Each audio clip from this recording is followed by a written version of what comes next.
Good morning everyone. Medyo inaantok pa ako, kaya lang kailangan ko bumangon kasi may lakad kami. Akala ko ako yung unang nagising, hindi pala. So ito na yung day 2 ng pag-ski namin. Ito, tabi-tabi lang din kami natulog. Ang ganda ng hotel na pinag-stayan namin. Sa next vlog na lang yung hotel tour. Sa ngayon, ang ganap for today's video ay mag-morning routine kami ni Piati. Yung mga itsura namin, ganap na nakakagising lang. Pasintabi sa iba. Pasensya na kayo kung bakit ganyan kami mag-toothbrush. Ganyan lang yan kasi may camera. Charis. Our goal today is together kami maglandian. Charis.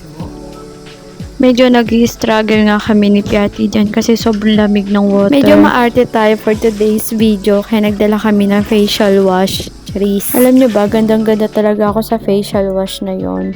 Kasi pag may blackheads ka, nare-remove niya. Very good way. Alam nyo ba, sa sobrang lamig ng tubig, yung kamay ko nag-freezing na. Lamig ng tubig.